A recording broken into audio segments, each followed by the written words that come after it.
9박 10일 동안 성지순례 터키와 그리스를 다녀왔습니다.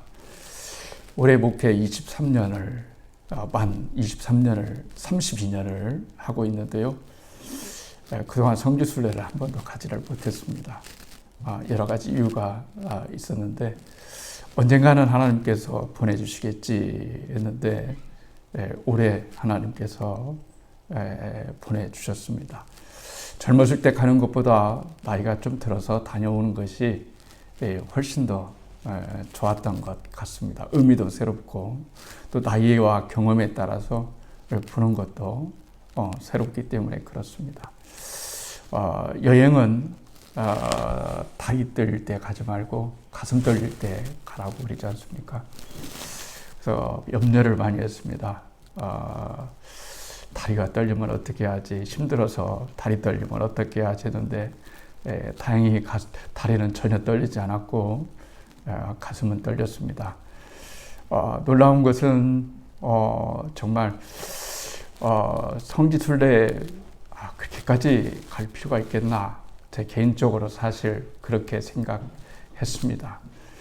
근데 막상 성지순례를 가다 보니까 성지순례는 정말 다녀와야 되겠구나. 여러분도 언젠가 성지순례를 다녀왔으면 참 좋겠다. 다녀온 것과 다녀오지 않은 것, 그리고 보는 것과 보지 않는 것은 참으로 다른 일이다. 이렇게 생각을 했습니다. 계속해서 교회를 탐방했습니다. 바울이 걸어 다녔던, 전도했던 도시들, 세웠던 교회들을 탐방했습니다. 소아시아 7교회, 에베소 교회, 서버나 교회, 버가목 교회, 두아디라 교회, 사대 교회, 빌라델피아 교회, 라우디기아 교회들, 그 다음에 빌립보 교회, 고린도 교회, 여러 교회들을 탐방했습니다. 터키와 그리스를 갔습니다. 원래는 이스라엘을 가야 되는데 아시다시피 전쟁이 위험한 그때도 몇 년 전에도 지금도 그래서 터키, 그리스 바울이 다녔던 그 선교지를 돌아다녔습니다. 아무튼 시키는 대로 했더니 시간이 금방 가더라고요. 가서 잠자십시오. 그러면 잠자고요. 4시에 일어날 수 있었습니다. 4시에 일어나서 사람들이 너무 많으니까 빨리 움직여야 됩니다. 라고 이렇게 빨리 움직이고, 그리고 밥 먹고, 사진 찍으십시오. 라고 하면 사진 찍고, 또 잠깐 쉬겠습니다 하면 쉬고요. 또 올라가겠습니다 하면 올라가고, 그렇게 해서 성경에 나와 있는 모든 대부분의 교회들을 다녔습니다. 놀랍더라고요. 2000년이 지나도 그 이름이 그대로 있고 그 흔적이 그대로 있고 그것이 이제는 그 기념교회가 되어서 안타깝게 관광사원업이지만 그 2000년 전의 교회들을 잘 보존해서 사람이 발디딜 틈이 없어요. 너무너무 많고 그런 것들을 경험해 왔습니다. 첫 번째 집에 돌아가면, 교회에 들어가면 어떤 말씀을 전해야 될까? 이런 마음이 많았습니다. 그래서 저는 빌립보 교회를 먼저 말씀드려야 되겠다. 이렇게 생각했습니다. 왜냐하면 바울이 원래 예수를 안 믿었잖아요. 예수를 안 믿고 예수님을 믿는 사람을 핍박했습니다. 그럴 것이 기독교를 이단이라고 생각했기 때문에 그렇습니다. 어떻게 예수가 부활하고 그리스도라고 말할 수 있는가라고 하는 거죠. 근데 바울은 부잣집이었습니다. 부잣집 아들이었어요. 그래서 로마의 시민권도 있습니다. 로마의 시민권을 가지고 있다는 것은 굉장한 이권이 많이 있습니다. 미래가 다 보장되는 것이나 마찬가지입니다. 근데 놀라운 점은 제가 목회하면서 바울이 자비량, 오늘날처럼 교회가 없잖아요. 가정교회니까 여기서 교회 하나 세워놓으면 이렇게 멀리 갑니다. 그러면 성도들이 연보를 하면 지금이야 자동이체로 되지만 은행이 어디 있겠어요. 그렇죠. 돈을 드리고 싶어도 바울이 받을 수가 없어요. 선교의 영을 받을 수가 없어요. 가서 누구를 통해서 받든지 연보를 선교비로 받든지. 근데 그게 할 수가 없는 그런 구조이죠. 그런데 바울이 어떻게 선교비를 댔을까? 그렇죠? 다녀야 되죠. 밥 먹어야 되죠. 그 다음에 배 타야 되죠. 뭐 여러 가지 잠자야 되죠. 먹을 것 먹어야 되죠. 이랬는데 어떻게 할 수 없잖아요. 그래서 일을 했는데 일하는 그것이 그 천막을 만드는 일이라고 생각했어요. 성지순례를 처음 가보는 저라 저는 이 개념이 그랬어요. 어떻게 생각됐냐면 천막을 짓는 기술을 가지고 있어서 그 천막 기술로 이렇게 선교비를 벌었다 이렇게 생각을 했는데 이해가 안 되는 거예요. 아니 사람들이 얼마나 천막 속에 살까? 2000년 전이라 할지라도 천막에서 사는 사람은 없잖아요. 근데 얼마나 팔렸을까? 그 가지고 얼마나 돈벌이가 되었을까? 이런 생각이 들었어요. 그런데 그의 아버지가 참 현명한 사람이었어요. 왜 현명한 사람이었냐면은 인생은 모르잖아요. 그렇잖아요. 그때 당시에도 전쟁이 굉장히 많이 일어나서 뭐 어떻게 도시가 파괴될지 사람이 죽을지 어디로 끌려갈지 그런 걸 몰라요. 그러니까 미래를 준비해야 되겠다 이렇게 생각을 했어요. 그래서 자기 아들 바울에게 천막을 만드는 그런 기술을 배우게 했어요. 아마 바울은 그 당시에 이해를 하지 못했을 거예요. 아버지가 돈도 많은데 왜 천막 치는 기술을 배우게 할까? 우리가 내가 평생 살면서 이 천막 치는 기술을 가지고 살아갈 필요가 있을까? 아마 사용되지 않을 거야 라고 이렇게 생각했는데 그게 바로 하나님의 준비였던 거예요. 참 하나님의 섭리는 놀랍습니다. 그때 당시에는 내가 왜 이런 일을 해야 되지? 내가 왜 이런 준비를 해야 되지? 내가 이런 것들을 왜 해야 되지? 이렇게 생각을 했지만 하나님은 사람을 통해서 이렇게 무엇인가를 준비해서 나중에 바울이 살아갈 수 있는 그런 근거를 마련해 주게 됩니다. 바울이 부활하신 예수님을 이제 만나잖아요. 강렬하게 만납니다. 정말 정반대의 삶을 삽니다. 그래서 그는 사도가 되죠. 그래서 이방인의 사도가 되기를 원했어요. 근데 다시 텐트, 오늘날로 말하면 텐트죠. 천막 기술. 터키와 그리스를 가니까 너무 햇빛이 더워요. 집들이 지어져 있는데 특징이 뭐냐면 다 차양막이 있어요. 너무 더우니까 그 강렬한 햇빛을 받기 위해서 차양막이 없는 집은 하나도 없어요. 그런데 그게 바로 천막이었던 거예요. 이게 바울이 만들었던 것은 우리가 캠핑 가서 치는 천막을 얘기하는 것이 아니라 그늘을 햇빛을 가려서 그늘을 만들 수 있는 그런 곳이었어요. 그러니까 필요하지 않은 사람이 없어요. 필요하지 않는 집이 없어요. 이쪽에도 쳐야 되고 이쪽에도 햇빛이야 되고 또 새울이 지르고 여름, 봄, 여름, 가을 지나고 바람이 불고 이러면은 또 이것이 낡아지게 되면 또 새 것을 또 가서 구입해야 되고 그러니까 그랬겠구나. 바울이 충분히 이 천막 치는 기술을 가지고 자기가 살아갈 수 있는 그런 것이 될 수 있겠구나 생각하니까 차를 타고 가면서 맨 천막만 보는 거예요. 천막을 보면서 바울을 많이 생각했어요. 바울을 생각했는데 저희가 왜 빌립보 교회를 말씀드리냐면 하나님께서 이게 역사라는 게 참 그래요. 지금 유럽은 다 기독교 국가잖아요. 터키와 그리스를 가니까 다른 게 있어요. 특별히 문화는 그러지 않은데 종교가 다른데 터키는 사실 성지 순례 코스가 소아시아에 많은 그 초대교회가 거기에 다 있어요. 그런데 이슬람 국가가 됐잖아요. 그래서 이슬람 사원들이 되게 많아요. 그런데 그리스는 정반대입니다. 그리스를 국경을 넘어가면은 그리스에는 교회가 너무 많아요. 다 교회예요. 그러니까 그들은 평생 교회가 문화예요. 이게 좋은 점일 수도 있고 안 좋은 점일 수도 있어요.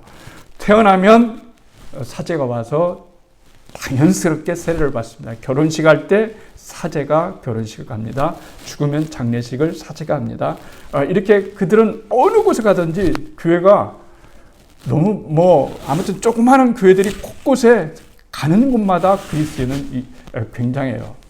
굉장히 있는데 저는 그리스와 터키를 별로 기대하지는 않았는데 막상 가보니까 그런 선교지와 그리고 옛날 2000년 전에 책으로만 봤던 그 도시들이 막 신전들 있잖아요. 신전들 막 큰 굵은 이런 신전 동그란 기둥들 막 엄청나게 높이에 세워진 그 잔에 그 흔적들을 봤을 때 참 어떻게 저렇게 2000년 전에 저런 건물을 지을 수가 있을까 이런 생각을 했어요. 그러면서 우리가 예수님을 믿으면서 안 된다, 못한다 이런 말하지 말아야 되겠구나. 저들은 그 높은 곳에 도시 그것도 10,000명, 10만 명 이렇게 사는 것이 아니라 한 20만 명 이상이 사는 그런 도시를 되려면 물을 끌어오야 되잖아요. 그런데 이 물 끌어오는 것도 기술이 있었답니다. 물을 그 저지대에서 높은 곳까지 끌어와서 화장실도 다 수세식으로 우리가 볼일을 보면 다 물로 떠내려갈 수 있도록 목욕탕이나 여러 가지 것들을 여러분 다녀오신 분들은 알겠지만 저는 처음 경험하기 때문에 참 놀랬다 이런 생각 들었어요. 바울이 기도를 했어요. 무슨 기도를 했냐면은 하나님 어떻게 해야 됩니까? 라고 했는데 아시아에 가서 자기는 아시아에 가가지고 복음을 전하고 싶은데 성령님께서 역사하셔서 자꾸 그런 마음을 주는 거야. 아시아에 가지 말고 유럽으로 가라. 자꾸 이런 마음을 주시는 거예요. 그럴 때 우리는 하나님의 음성을 어떻게 확인할 수 있을까요? 하나님이 어떤 말씀을 하시면 반드시 거기에 따르는 확증을 여러분 주게 되는 거예요. 그렇게 기도하는데 잠을 자다가 꿈속에서 마게도니아 사람, 유럽 위쪽 마게도니아 사람이 우리를 와서 도와주시오, 우리에게 와서 전도 좀 해주십시오 라고 하는 이 꿈을 꾸게 됩니다. 그래서 순종을 해서 아시아로 갈 것을 유럽으로 발을 돌린 거예요.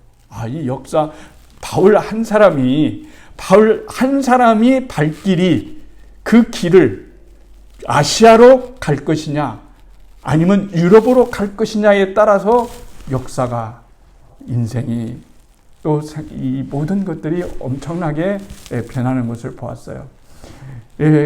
가서 이제 빌립보에 가기 위해서 빌립보 성이 빌립보라는 도시는 한 20만 명이 살았다고 그래요. 가서 보니까 그 다음에 빌립보 성 바깥에 뭐가 있냐면 루디아 기념교회가 있더라고요. 루디아 기념교회 아지요? 루디아. 여기서 루디아가 나오잖아요. 여자 루디아가 나오게 되는데요. 거기에서 우리는 루디아가 유대교를 믿었던 사람인 것을 알게 됩니다. 그런데 그 성 밖에 개울이 흐르고 있는데 지금도 흐르고 있더라고요. 거기에서 루디아가 세례를 받았던 그것이 만들어진 일부러 여기 이렇게 하자 하는 것이 아니라 실제로 2000년 전에 그 신의 그대로 거기에서 세례를 받았던 사람들의 그대로 모습을 볼 수 있었다는 게 저는 정말 놀라웠어요. 성경에서 봤던 그 하나하나가 지금도 다 발굴되어서 그 자리에 그대로 있다는 것이 너무너무나 고마웠어요. 감사했어요. 저는 감사했습니다. 그런데 루디아 교회에 가서 그 루디아에게 복음을 전했죠. 그런데 루디아가 마음이 열렸어요. 마음이 열려가지고 예수님을 믿게 됐어요. 그래서 거기서 세례를 주게 되었죠. 그러고 난 다음에 루디아가 예수님을 믿게 되니까 그때는 교회가 없었으니까 우리 집을 근거지로 삼아서 복음을 전하면 좋겠습니다 라고 이렇게 했죠. 갔더니 루디아 기념교회도 있고 바울이 동상에서 이렇게 크게 서 있었어요. 막 크게. 왜 크게 서 있느냐? 왜 크게 졌나? 바울은 원래 키가 작고 좀 외모가 잘나지는 못했지 않습니까? 키도 작고 모습도 좀 형편없고 그런데 아주 2m 이상으로 쭉 동상을 하나 만들었는데 그 이유가 바울은 그리스 사람들에게 위대한 사람이다. 큰 사람이다. 바울이 복음을 전하지 않았다면 우리는 어떻게 될까? 가이드가 그러더라고요. 그리스 사람들은 조상 잘 만났대요. 하나 일하는 것이 없어요. 그냥 2000년 전에 발굴된 그거 있잖아요. 상품 가지고 다 먹고 살아요. 뭐 특별히 직장이 없어도 뭘 없어도 다 관광객들이 너무너무 관광객들이 많은 거예요. 세계 곳곳에서 그 성지를, 그 도시를 보러 오는 사람도 있는데 배 타고 가는데요. 한 번은 배를 타고 가거든요. 터키에서 그리스로 갈 때는 배를 타고 갔고요. 한밤중 계속해서 배를 타고 갔고 그리스에서 다시 터키로 올 때는 국경을 통해서 왔습니다. 놀라운 사실은 스님들이 왔어요. 스님들이 배를 탔어요. 놀라운. 야, 스님들이 터키와 그리스를 올 이유가 있을까? 그래서 물어봤답니다. 가이드가 물어봤답니다. 스님들 그리스에는 왜 가시냐고. 거기는 다 기독교의 흔적만 있는데 왜 가냐고 그랬더니 아무튼 우리도 성지순례에 왔다고. 이러면서 타 종교를 알아야 우리 종교도 알 수 있다고 해서 그건 어떤 구경삼아 온 것 같아요. 구경삼아 온 것 같아요. 그래서 다시 말씀을 드리면 이제 바울이 빌립보 도시에 빌립보 성을 들어갔어요. 그런데 빌립보라고 하는 성이 정말 지금도 그때 당시를 연출하면 정말 가볼만해요. 너무 놀라워요. 그런데 막 길들이 쭉쭉 뻗어 있고, 시장 아고라라고 하죠. 시장들이 있고, 신전들이 있고, 집들이 있고, 뭐 여러 가지 것들이 많이 있는데, 거기서 복음을 계속해서 빌립보의 도시에 들어가서 전하는 거예요. 그런데 한 번은 우리가 아시는 것처럼 오늘 본문에서 나오는 이야기처럼 자꾸 귀신 들린 여자가 괴롭히는 거예요. 뭐 괴롭힌다 해서 뭐 해코지를 한다든지 이런 게 아니라 자꾸 바울에 대해서 이 사람은 하나님의 거룩한 사람이다 라고 영적으로 아니까 자꾸 귀신이 이렇게 하니까 이제 너무 귀찮으니까 바울이 내어 쫓아졌어요. 귀신을 내어 쫓아졌습니다. 귀신을 내어 쫓아졌으니까 그것을 점치고 그것으로 밥벌이하는 사람들. 그렇죠. 옛날에는 무조건 점입니다. 무조건 미신입니다. 갔더니 2000년 전이라 그들은 다 어떤 일이 있어도 사제한테 가서 물어보고 거기에 제사장한테 가서 물어보고 다 이런 상황 속에서 귀신 들린 여자 하나가 있으면 돈벌이가 얼마나 많이 되는지 알 수가 없죠. 그래서 내어 쫓아졌어요. 그래서 내어 쫓아졌는데 이 사람들이 악감정을 갖는 거예요. 왜 귀신을 내어 쫓았느냐라고 하는 거죠. 그래서 고소를 했습니다. 바울을. 그래서 고소를 당해서 바울이 이제 억울하게 매를 맞았어요. 바울하고 실라하고 매를 실컷 맞고 감옥에 갇혔어요. 제가 말씀드리려고 하는 것은 감옥이었어요. 빌립보에 가면 감옥이 있는데 어떤 감옥일까? 그게 뭐든지 여러분 듣기만 하면 안 돼요. 봐야 되지. 어떤 소문이나 어떤 것 이런 거에 우리가 끌려서는 안 돼요. 내가 직접 경험하지 않으면 우리가 그 어떤 거에 대해서 함부로 얘기할 수 없는 게 저는 이 감옥이 말이죠. 우리나라 사극에 보면은 막 이렇게 나무로 되어 있고 문이 있고 그 옆방에 또 있고 뭐 이런 건 줄 알았어요. 그랬더니 갔더니 그런 게 아니었어요. 바울이 들어가 있는 감옥은 돌로 되어 있는 감옥이고 그리고 좁아요. 아마 이런 감옥들이 여러 개 이렇게 쭉쭉쭉쭉 있었겠죠. 그래서 제가 생각했던 감옥과는 전혀 달랐던 그런 감옥을 가서 보고 왔어요. 그래서 감옥을 보고 왔는데 거기에서 바울이 감옥에 갇혀 있는 거예요. 감옥에 갇혀 있는데 주님께 갇혀 있는데 거기에서 찬송을 하는 거예요. 그러니까 찬송을 하면 얼마나 들릴 수 있을까 했는데 충분히 잘 들릴 수 있겠다라고 하는 생각이 들었어요. 여러분, 인생 살아가다 보면 그런 거 있잖아요. 예수를 믿는데 예수님을 위해서 좋은 일 했는데 왜 자꾸 안 좋은 일이 생길까? 여러분 이런 생각 들지 않을 때가 있어요. 그럴 때 여러분은 뭐라고 생각하세요? 내가 뭐 잘못했나? 내가 또 나 때문에 하나님이 또 나를 잘못돼서 뭐라 이런 생각 안 했으면 참 좋겠다는 생각이 들어요. 왜냐하면 하나님은 크신 하나님이시기 때문에 우리가 절대로 어떤 일을 했을 때 하나님이 물론 그렇다고 해서 아무렇게나 살아가는 얘기가 아니에요. 하나님은 우리의 참 하나님이시기 때문에 우리를 언제나 넉넉한 마음으로 이해하시고 사랑하시고 용서하시고 우리와 함께하는 하나님이시잖아요. 그렇잖아요.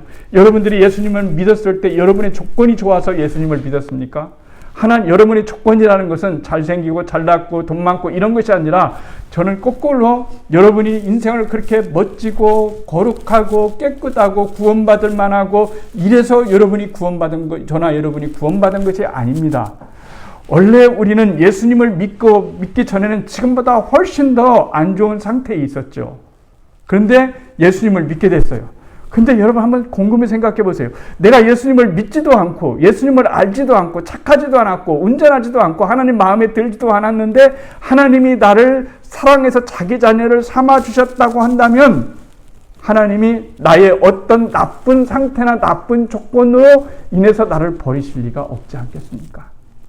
그렇지 않겠어요?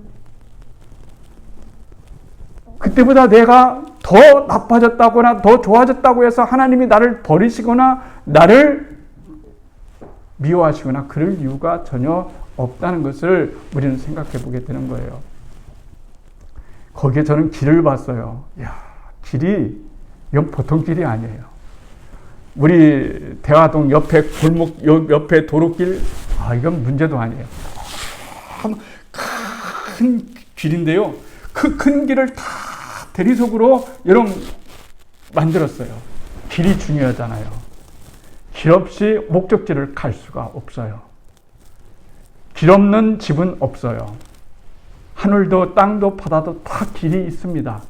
여러분도 길 따라서 교회에 찾아왔습니다. 그런데 중요한 것은 있잖아요. 그 넓은 길, 그 좋은 길, 그 멋진 길이 때로는 전쟁의 통로로도 사용됩니다. 군인이 전쟁으로 가면 사륙의 길이 되는 거예요. 그렇잖아요. 그리고 상인들이 그 길을 가면 장사로 가는 그 길이 됩니다. 그런데 그 길이 사도 바울이 걸어가면 무슨 길이 되냐면 생명의 길이 되는 거예요. 수많은 사람들이 그 길을 밟았지만 어떤 사람에게는 어떤 때는 전쟁의 길이 되었고 어떤 때는 상업의 길이 되었고 어떤 때는 구원의 길이 되었는데 하나님께서 우리 인생의 또 하나의 길을 만들어 주셨는데 그 길은 우리에게 구원의 길이 될 수 있는 하나님의 놀라운 은혜를 주셨는데 바울이 그 길을 타고 걸어서 그리스에 와서 복음을 전하고 빌립보에 와서 복음을 전하고 정말 감명스러웠어요. 감명스러웠습니다. 그래서 바울 발바닥이 있는데요. 제 하나가 사진 하나 찍어달래요. 그래서 포즈를 어떻게 취하고 있냐면요. 바울이 높은 상에 있는데 발바닥 있잖아요. 발 있잖아요. 바울을 딱 잡고 바울 사도님 죄송합니다. 저는 이렇게 살아서 앞으로 바울 사도님 발꿈치라도 따라가게 하겠습니다. 그래서 제가 그랬죠. 얼마나 오래 갈지. 그랬죠. 아무튼 기뻤어요. 왜냐하면 성경에 나와 있는 내용이 그대로 보존되어 있고 발굴되어 있다고 하는 게 너무나 신기했고 너무나 저에게는 정말 태어나서 처음 가보는 성지순례였기 때문에 정말 바울이 가는 이 길도 가면 이렇게 좋은데 예수님의 흔적이 있고 골고다가 있고 예수님이 생활했던 사역했던 그곳에 간다면 얼마나 힘이 될까 이런 생각을 해보게 되었어요. 우리는 인생을 살아가면서 여러분 때때로 어려운 때가 많을 때가 있습니다. 참 저는 행복하게 잘 다녀왔어요. 너무 여기서 한번 경험하지 못하는 그곳에 성지순례 간다고 좋은 숙소 얻었죠. 좋은 먹거리 얻었죠. 교통수단 얻었죠. 그랬습니다. 한 번은 여담인데요. 아내하고 호텔에 들어갔습니다. 근데 가이드가 문을 알려주는 거예요. 엘리베이터, 우리는 하나가 문이잖아요. 근데 또 하나의 문이 있어가지고 엘리베이터가 열리면 또 문이 열려서 나가야 돼요. 근데 알아서 이제 우리 백을 이제 큰 여행 가방을 2개씩 하나에 메고 아내하고 이제 좁으니까 탔거든요. 아내만 둘이 탔어요. 탔는데 4층까지 올라가서 딱 눌렀어요. 그런데 4층까지 딱 올라갔는데 속문이 열리고 겉문이 있어요. 그런데 타이밍을 놓친 거예요. 그런데 문을 열 수 있는 방법이 없잖아요. 그래서 여기 누르면은 안 쓰고 위로 올라갔다가 밑에 갔다가 밑에 누르면 또 안 쓰고 밑에 갔다가 위로 갔다가 밑으로 갔다가 빠져나갈 방법이 없는 거예요. 촌스러워가지고 우리 어떻게 하지? 우리 갇혔나 봐. 그래서 비상벨을 눌려도 아무 끔찍도 않고 막 이러는 거예요. 그래가지고 아무튼 쇼를 다 했어요. 쇼를 다 했어요. 막 올라갔다 내려갔다 올라갔다 내려갔다.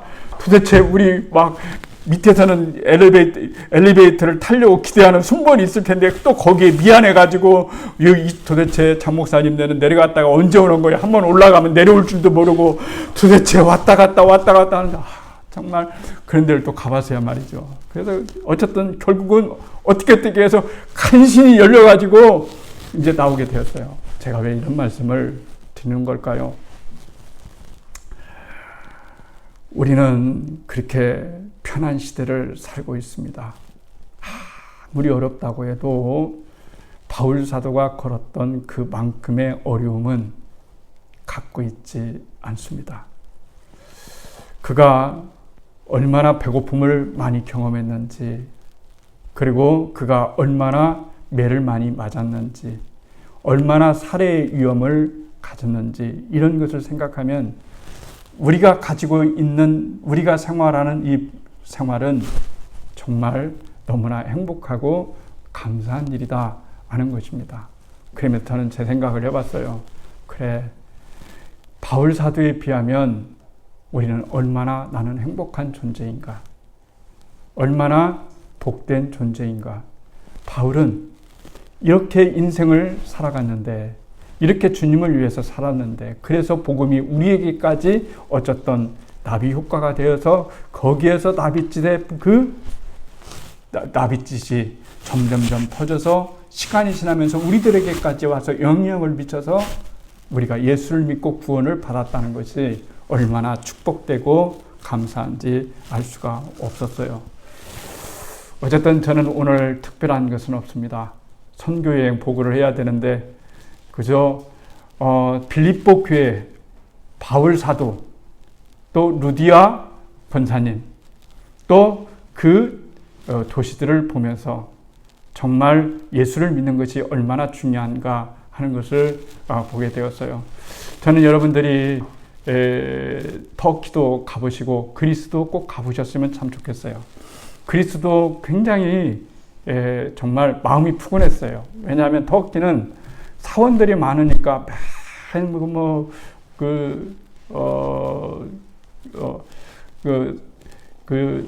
정서가 많이 차이 났지만 그리스는 같은 정서가 여러 번 있었어요. 그래서 제가 여행 간간에 좋은 구경도 이렇게 시켜줬어요. 그래서 거기에 간 중에 하나가 산토리니였는데, 이 산토리니가 말로만 듣던 산토리니인데 갔더니 너무 좋더라고요. 정말 너무나 이 하얀 집에 그 높은 지역에 간 거예요. 그랬더니 아무튼 사람들도 많고 너무나 좋은 구경을 하고 왔습니다.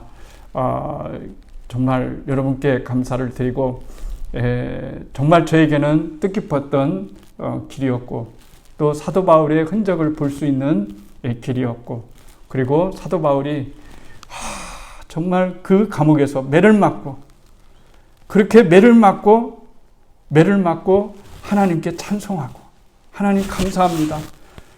감사할 이유가 없잖아요. 근데 감사할 이유는 딱 한 가지잖아요. 예수님 믿고 구원받아서 복음을 전할 수 있는 그런 은혜를 주셨으니 얼마나 감사할까. 그래서 첫 번에는 내가 왜 매 맞는지, 내가 왜 감옥에 들어가야 되는지 그 이유를 몰랐어요. 그런데 하나님께서 그곳에 빌립보 교회를 세우라. 빌립보 교회를 세우는데 돈으로 세워지는 거겠어요? 돈만 많다고 교회가 세워지는 겁니까? 그런 건 아니잖아요.